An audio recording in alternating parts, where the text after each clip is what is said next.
Hey guys, it's Vince. Today in this video we're going to be discussing an IDS retrofit, and what IDS stands for is Individual Drive System Retrofit. I get lots and lots of messages. Here's one I just got recently.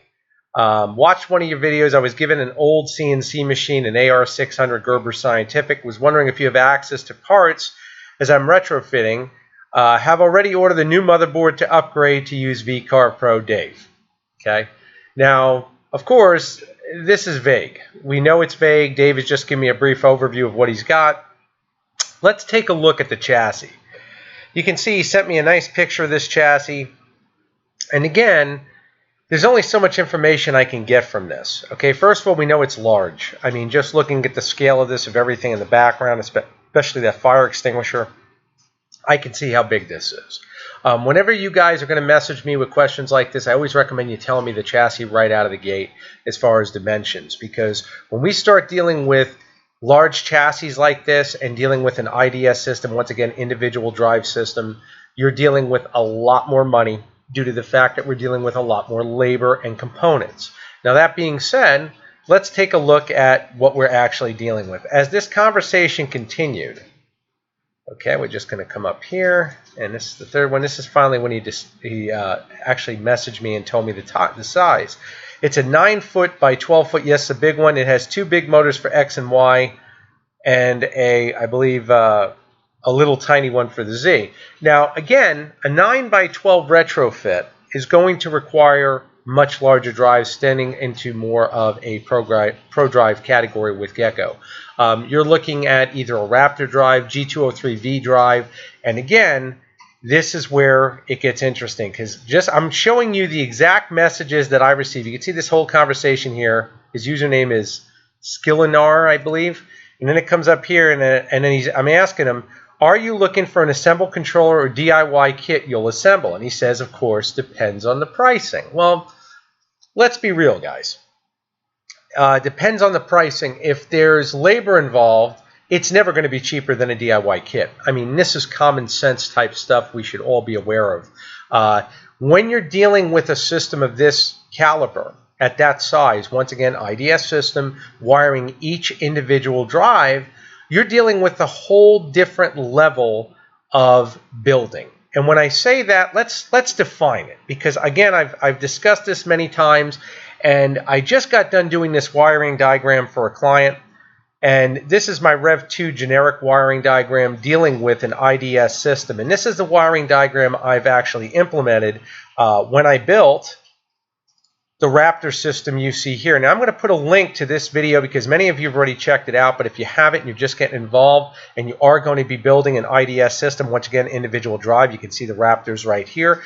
This is going to give you a really, really quick overview of what you're delving into, okay? Because I get guys that'll tell me, you know, Vin, I'm good with electronics, I have a background in such and such, and I feel I can do this. And it's like, okay, there's no way I can predict what you can do. But seeing the level of detail that goes into these builds, I want you guys to be totally aware there's nothing to hide here. I want you to be understanding exactly what you're getting involved with. So in order to do that, once again, I'm going to put this link to this video up, but let's discuss the wiring diagram that's actually used in that video, okay? And this is exactly how that system is wired. Okay, so what we've got here, and we'll pay very close attention, we've got our Iec Power Port right here. I'll just zoom in so everybody can see it. Now, if you guys are not familiar with these Iec Power Ports, it's a square port. It's got 3 prongs. If I zoom in even closer, again, dealing with graphics on a full-time basis as well, that's my secondary business. You can see here, you've got L. This would be an E where I put the G, also known as ground. You can also see the ground symbol here. And then you've got your neutral symbol. Okay? Now, I've color-coded these. Of course, in AC format, L would actually be black as far as the lead coming in, at least under code in the US. And then, of course, we have our ground and neutral, which, again, ground would be green and neutral would be white lead. But what you're seeing here is an exact diagram of how that system is wired. And you can see what we've got here. We've got our AC coming in, which comes into the Iec Power Port. Then it comes up. It goes into our chassis fuse. Now, this is one of the chassis fuses. Now, why I say one, if you're using a quality power supply. And all of these units I'm going to put links for that I use and that I designed. All of my power supplies all have built-in fuses, okay? So not only are you going to use a chassis fuse to protect the system on the external side of it, but you're also going to have internal fuses in both the 48 volt and 5 volt dual rail power supply and also the 72 volt 16.5 amp power supply. Now, many guys don't realize the more voltage you go with an IDS system, pending of course the drive supported, the faster your system is going to perform. Now there's a byproduct of speed, which is heat. So when we're dealing with heat, we have to always be careful on the amount of heat that those actual motors are going to be accepting, because certain motors cannot accept large amounts of heat, or you're going to have problems, especially in ambient temperatures, depending upon where you're located. That can be even more of a headache. So again, these are things we have to consider and we have to take into account as we go about doing a build of this caliber. Now, the next thing we want to do is we want to look at, now we've already determined that we would have 3 actual fuses in the system. One on the exterior side, which would be the easiest one to service, and then the 2 inside the power supplies themselves. But we actually also have fuses on the drives themselves. Okay, and unless these drives are, arbitrary, generic, whatever they may be, most of them are going to have fuses already integrated with them. So that being said, if we come back over here, and in this video, once again, when you guys cover it, you'll get to see the fuse placement on the Raptors. It's a little green, it looks like a tube, and it's a fuse on each individual drive. So now your drives are also fuse protected, okay? I see guys really wanting to overkill, so to speak, as far as going in and worrying about how many fuses their system has. We've already determined we've got 1 external, 2 on the internal power supplies, and then 4 on, or for however many drives you have, you'll also have those fuses. So we know the system is now protected. Let's get into now the wiring schematic. What you see right here before you is an actual AC terminal breakout, also known as an AC splitter. And basically what we're doing is we're taking this Iec power plug here. We're going to come over here, and you can see as we go over to this AC splitter, we've got a ground splitter. So we're splitting the ground that's coming in from the AC wall outlet. It's coming over and splitting all of your grounds. And what we're doing is we're giving accessibility to this AC ground from your motor's actual inputs coming into the chassis. Now, what do I mean by that? Well, let's look. Here's all of the motors coming into the Raptor's chassis.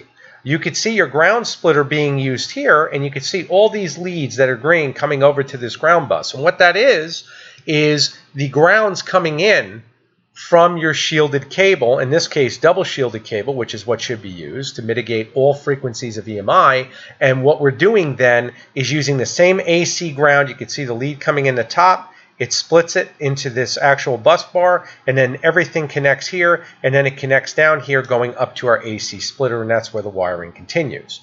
Now, before naturally, I'm not going to go through this whole video again. I'll leave this up so you guys, and I wanted to cover this thoroughly because you can see and determine yourself, or should be able to, using a little bit of math, and we'll go over some of that right now, seeing how much wiring is done here. So you can see the ground coming in to the bus bar. This splits, giving you accessibility for your motors and your accessory cables that are double shielded to be connected to the ground, centralizing it. And then everything comes over here and goes into our AC splitter. And then you can see our ground logo here, our neutral logo, and our live logo. Okay? Now, let's go over this very carefully. You can see I put a warning, caution, failure to insert the AC power lead coming from the Iec Power Port in this position will make the system come on once the power cable is plugged in. Now you can see we've got these bridges, and the bridges are all insulated. And all a bridge does is take an individual terminal block, which this is, and it joins them together to give you basically multiple terminals to do the same function, or in this case, power or neutral or ground, which would be that function, and splitting it and giving you multiple ports in order to connect leads to. Now in this position, you can see this one only has 3 actual components of the bridge. These have 4 component bridges. Why we did that is because when the AC is coming in from our Iec Power Port here and comes into this power distribution, It's then going to feed all the way up to our switch, because our power switch, we want to actually cycle on the system when we depress the on switch. Okay, if we do not do this and we left a bridge where we have all 4 component bridges in place, and you wire this right here, all of these will be connected, meaning as soon as this receives power from your wall outlet, because your wall plug will actually be plugged into the Iec port, you will instantly have an on system. So therefore, you do not want to join that. You want this to be an individual terminal, okay, in this particular instance. And why I say this particular instance is every system is arbitrary, guys. Okay, if you're designing your own system, you're designing it and you're taking that responsibility, saying, hey, I've got this knowledge to do that. Now, again, many of you already know this isn't my first rodeo. You can look at my feedback. I mean, I don't know what kind of actual validation you'd like. You can see all the companies I've worked with, but overall, this is the proper way to wire a system. Now, when I say that, prove it. A lot of guys say, well, you know, you're always talking about gecko drives. Well, let's do this. How about we talk about lead shine? Okay, lead shine is probably going to be your secondary drive manufacturer in the U.S. as far as bulk. They naturally are distributed basically all throughout China. You can see it says Shenzhen right there. Just hold on one second. Excuse me, I have to get a drink. And then as we go from lead shine, and I wanted to just cover a lot of the instructions, because a lot of guys say, oh, you're always talking about gecko and, you know, I'm dealing with such and such drive. Lead shine has some amazing user's manuals, and I mean truly amazing. One of the questions that always comes up is operating environment. And I get guys that'll tell me, well, I want to, you know, I'm going to install my system. I actually spoke to a client this week. He's in Arizona, Yuma, and he wants to put his system in his garage with no air conditioning. Okay, these drives' operating environment max temperature is 158 degrees. Now, these are not gecko drives. These are lead shine drives. Why I'm showing you this is regardless of the manufacturer of the drives, you're going to have different specs that you must pay attention to. And this is usually just briefly gone over. A lot of guys don't even look at this. And this shows you right now what the maximum operating temperature is on these drives. It's very easy to hit that temperature when you are literally in an environment where he's telling me on the phone that his garage gets to 120 degrees. What temperature do you think those drives are going to be once you apply power to them and they're drawing amps? It's impossible to actually have a stable system. And I could care less if you're using a servo or a stepper. That debate always comes up. These regulations are put here, and these drives are designed never to exceed that value. And if they do, there's a problem. And that's why all CNC shops that are true CNC shops are climate controlled. First of all, I have no idea for what the cost of an AC unit costs today, why anyone would want to work and put themselves in an area where you're dealing with extreme temperatures where you're just saturating yourself. I cannot figure out that at all. If you're going to be really doing this at a professional level, why you'd ever do that.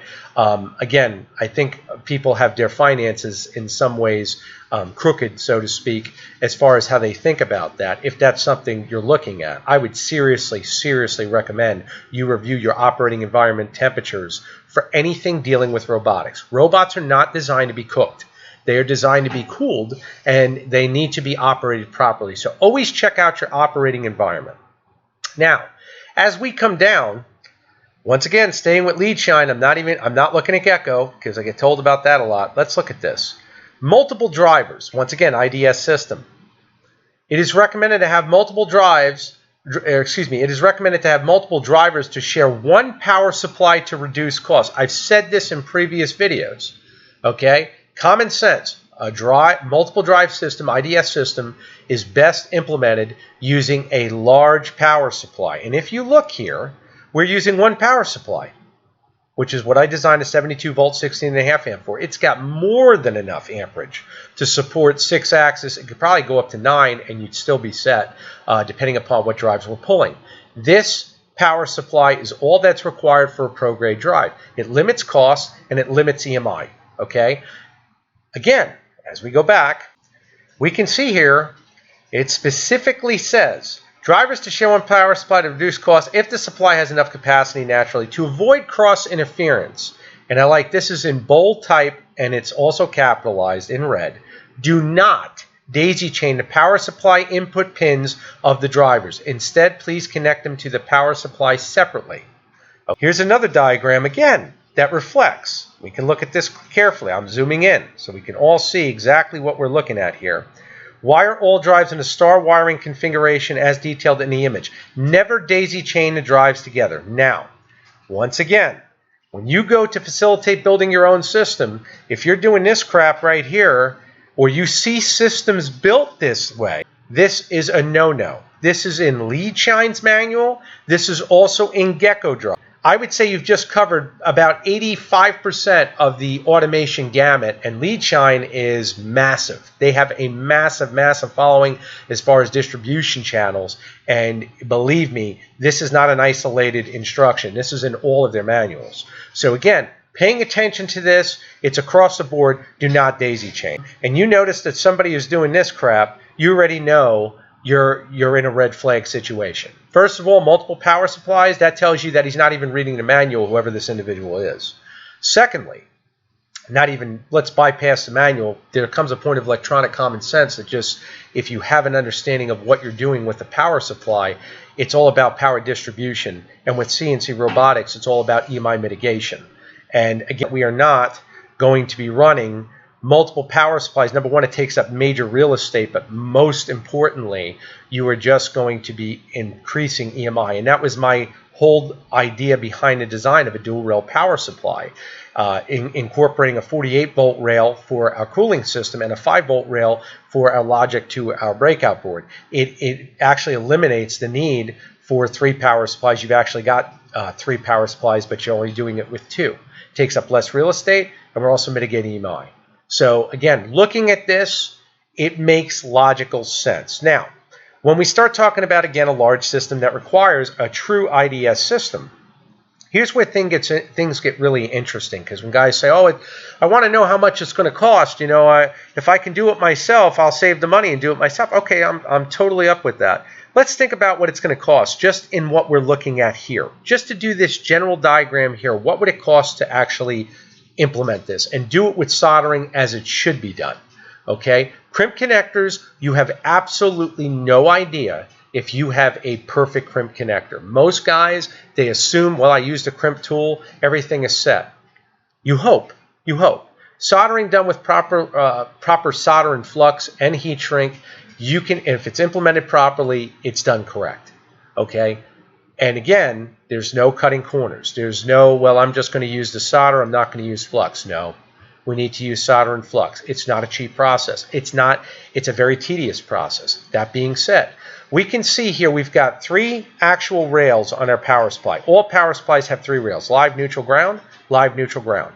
Okay, so that means for every 3 of these actual individual rails or terminals, we've got 1, 2, 3, 1, 2, 3. We're going to have a ring terminal or at least at best, a tin terminal coming into one of these. If you want to use a ferrule, you're more than welcome to do that. I recommend, if you're going to use a ferrule, to solder them on. A lot of guys don't do that, but I prefer to. Again, doing that will assure the best overall connection, lowest ohms resistance. Guys can argue with me till they're blue in the face. It's a fact.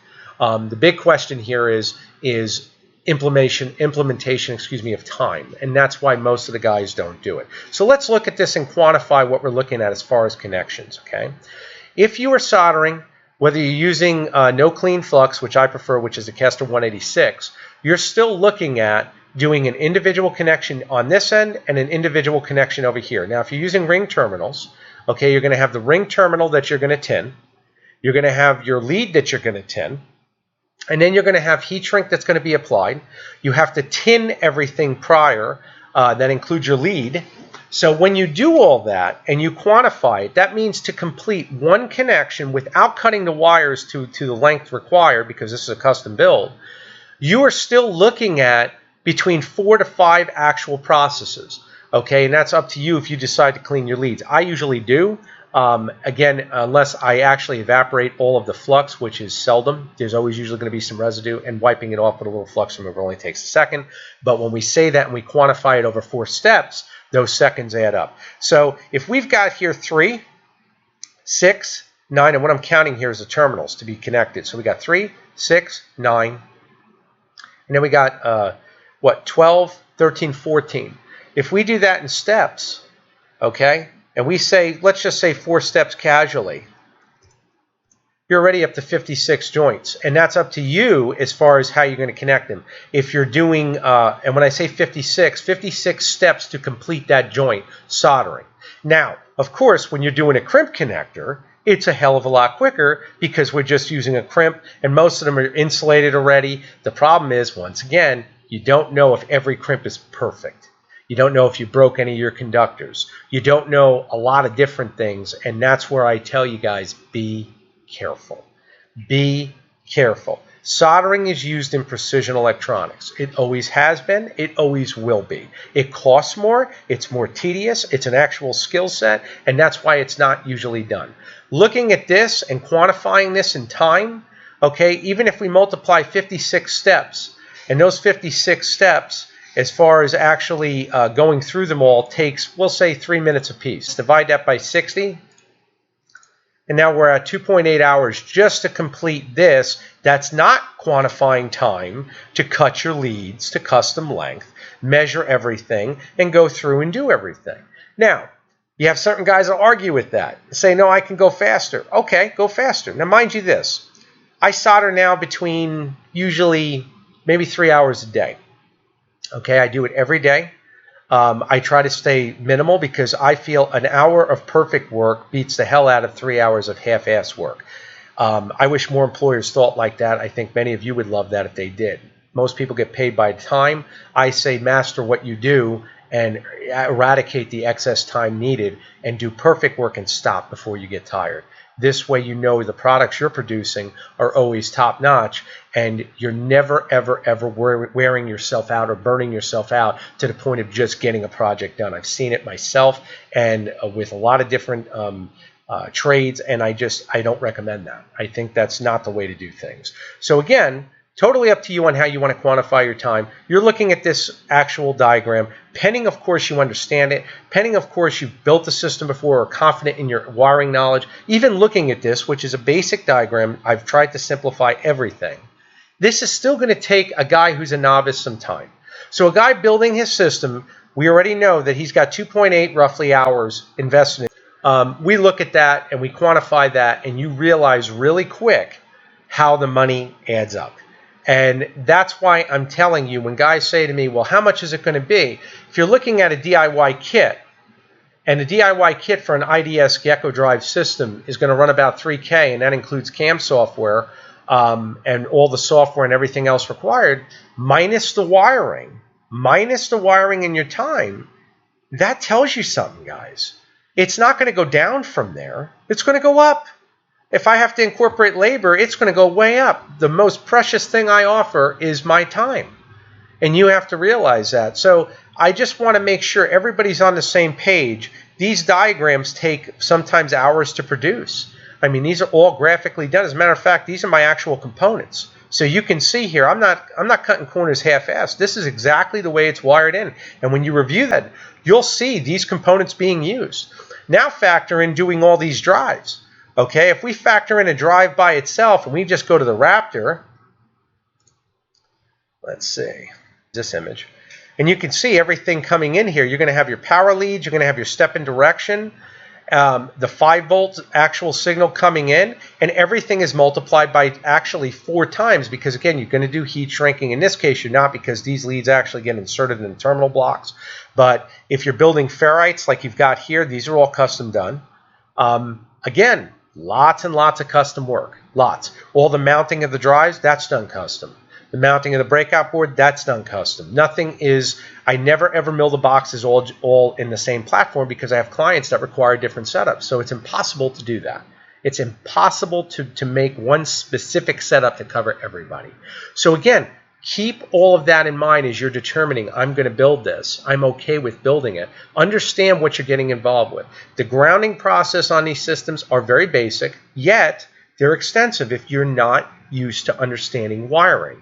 And when we don't do daisy chaining, that's where we look at something like this, and you can see how different this is set up in comparison, like many systems like this, where we see a power supply here, and everything just run over. So he's not actually connecting a power distribution block. He's simply coming over here and just running a lead over back and forth and back and forth.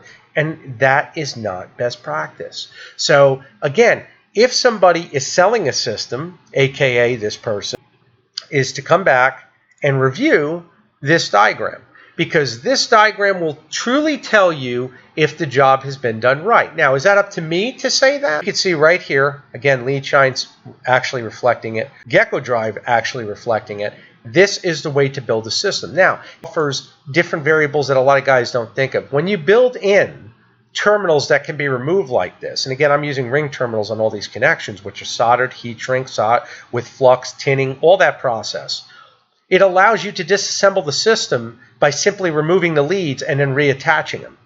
Okay, a lot of guys will say, well, I'll just connect a lead here and then I'll just solder everything in. But the problem is, if you ever have to service the system, if you solder too many items and you don't make it serviceable, you're kind of shooting yourself in the foot in that aspect too, because let me tell you something, over time, you will want to service the system, even if you want to clean it.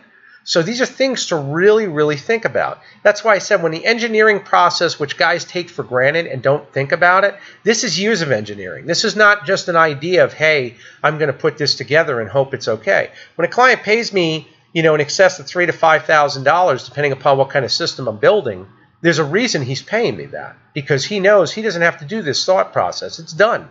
That's what you're paying for. So looking at this, it really, really opens your eyes to look at this. Like I said, when I see this, depends on pricing, and believe me, I get this a lot. I get it a lot. Think about what you're asking for, okay? Think about it, because when I get a picture like this, and we see this, you can see right now, this is a large table, and it's older. We can see by how the metal looks, it's older. I don't know how smooth everything is. I'm not there with them to go over everything. There's a lot of areas that need to be reviewed, because an axis moves freely to what you think is freely unless you've tested everything on that machine and have actually seen it run. And I've said this many times, you truly don't know what you're buying. You're buying a paperweight until motion is present. Once you've applied motion to it and you can see everything run smooth and it's providing you with the functionality of a robot, that's a production robot, you're good. But until that time, be careful. And I say that all the time. When machines have been sitting 13, 14, up to 25 years, focus on your weak points. Don't focus on just going out and dropping the money on the equipment or doing a retrofit. Really focus on everything that supports it. And if you're going to do the build yourself, learning this is really where you want to focus, because, again, this is just general wiring right here. In terms of, this is the basic platform of you wiring in all the power supplies for that system, taking AC wall power and applying it to the entire system using basically an AC splitter. And all the AC splitter essentially is, if you really want to think about it, in real layman's terms, it would be no different than a breaker box without the breakers inside to split all the power to your house. That's what it's doing. It's splitting AC wall power to all of your components safely, because, again, power distribution is critical. You're not daisy chaining then, because you have individual leads coming in and the terminal block splits all those leads. A lot of guys, once they look at the diagrams and they study them for a little bit, and I mean more than 10 minutes if they're not used to seeing this, it starts making sense. And they're like, that it's really logical. It really is. It's not real complex. It does take some time. But overall, I really want you guys to focus on that. And again, that's why I try to make the diagrams more user-friendly than engineering-based. I could use engineering actual logos and diagrams. I just don't feel that's going to help the general public under most applications. This will. You can zoom in on this. We can look at everything clearly. You're seeing actual components, so you know exactly what's there. Here's the ground of the switch. Your 120 volt. You can see the color change. And the reason that this actual comes out of the switch is where the AC comes in. This is going to come out, and then you can see it feeds the live area of the actual terminal block on where it's bridged, because we want all of that power to be distributed to all of our live connections, which would be going to our main power supplies of the system. And then it all makes sense. Okay? So again, study this stuff. I want you guys to see it. There's no secrets here. What there is work, and there's engineering. And that's the difference between, again, trying to get a system done and just get it done, and doing it to where, again, you've got a system that's not only built correctly and safely, but stable. Okay? Safety first, stability will come after safety all the time. And after stability comes speed. And it should be in that order.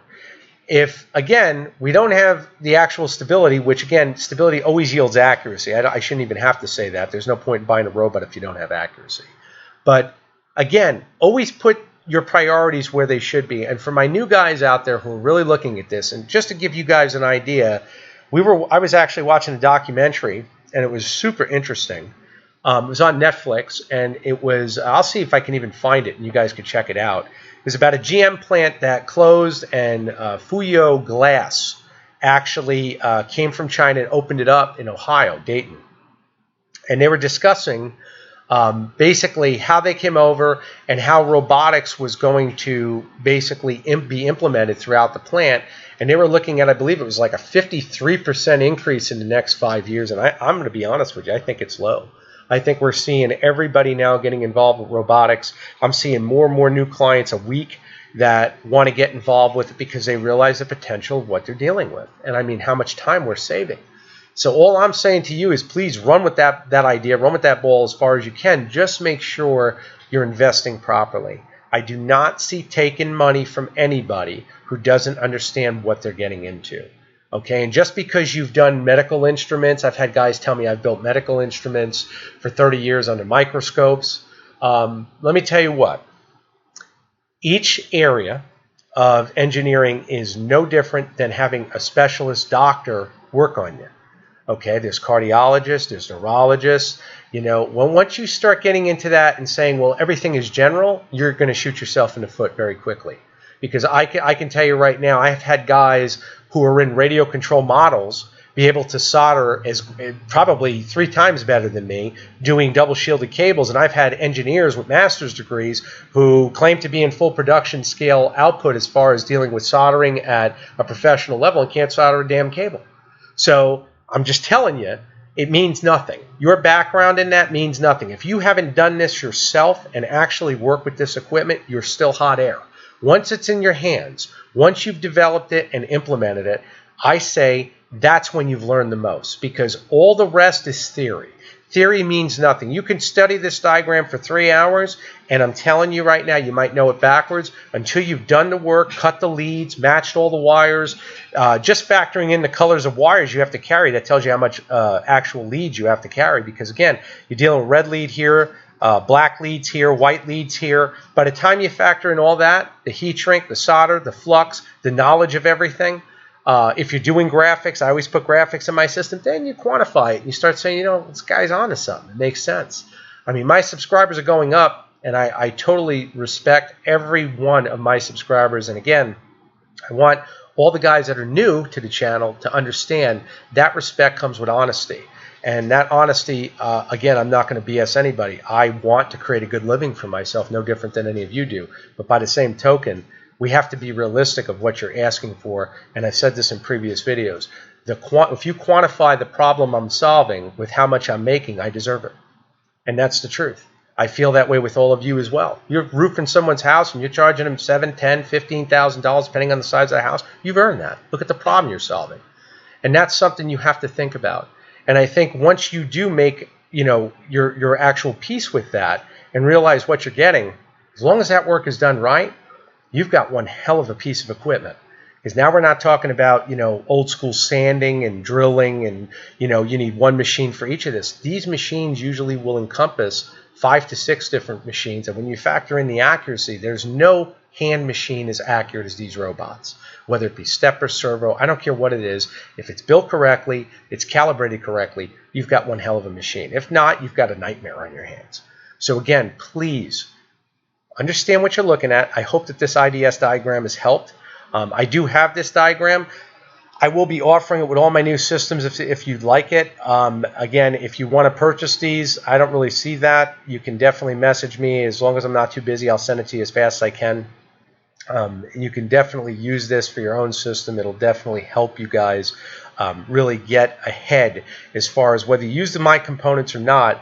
You understand what needs to be done, and that's the big thing. I will be putting a link in the description for the 48 volt, 5 volt dual rail, the 72 volt. Again, 72 volts is only going to be used on drives that will accept up to 80 volts.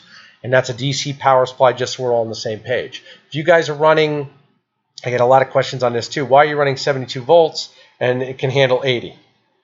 You want to leave a buffer, guys. You never want to use your maximum amount of voltage or maximum amount of amps. You always want to stay under that 5–10%. And that this way, if we do have any voltage spikes, we're not tripping the actual fuse on the actual drive itself. Okay, so again, think in terms like that. Less is more. We'll stay with a slight percentage less, and everything goes well with that.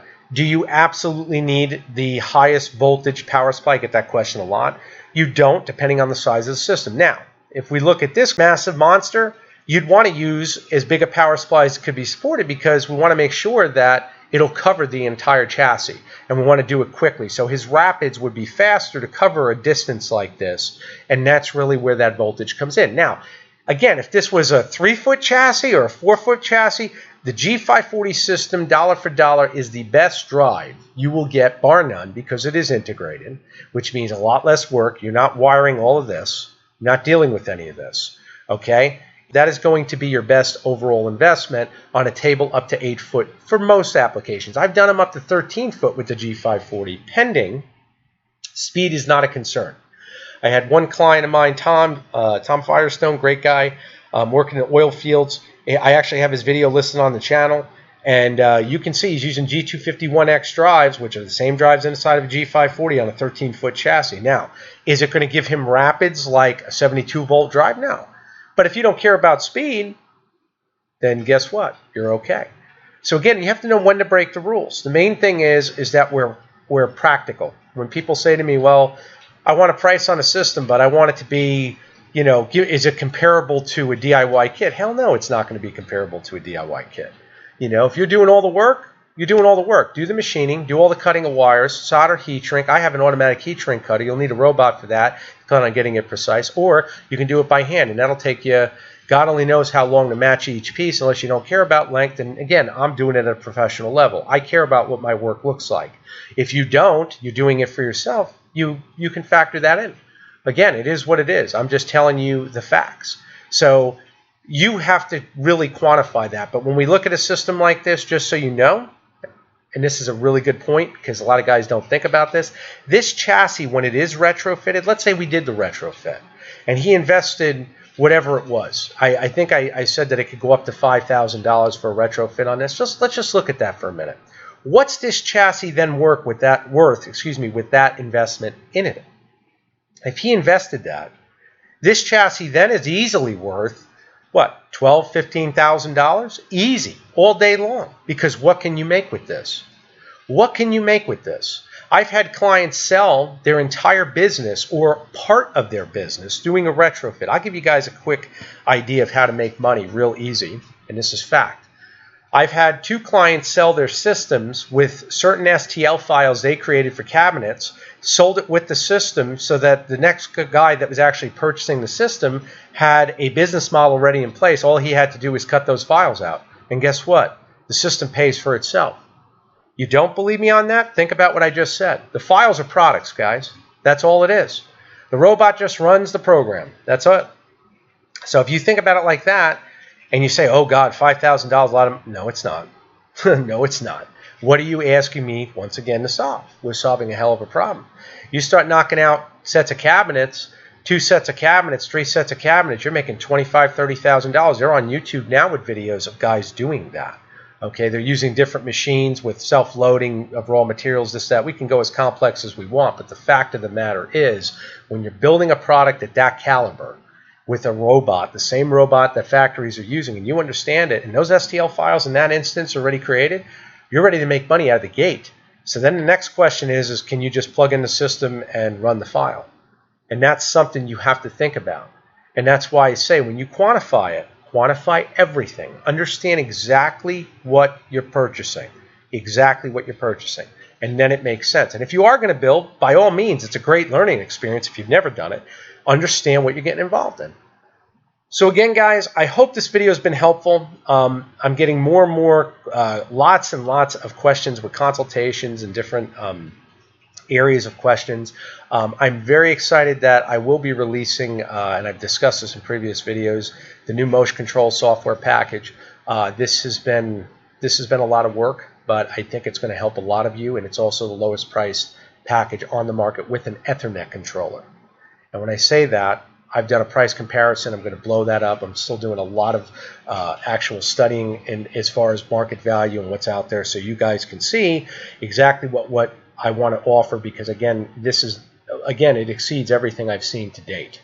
Everything from automatic tool change option to you name it with my plasma guys. If you're dealing with acetylene torches, you'll have those options.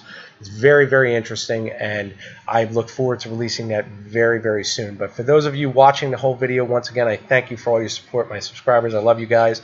If you guys do have questions, if you require consultations, again, please contact me direct at storm2313@gmail.com, or you can also contact me through my eBay store. That's eDealers Direct. You'll see the link in the description. You'll also see it in the beginning of the video. I'm starting to do that now because I know a lot of guys don't want to go all the way to the end. I'm trying to work with you as much as I can. Thank you all for your support. Take care.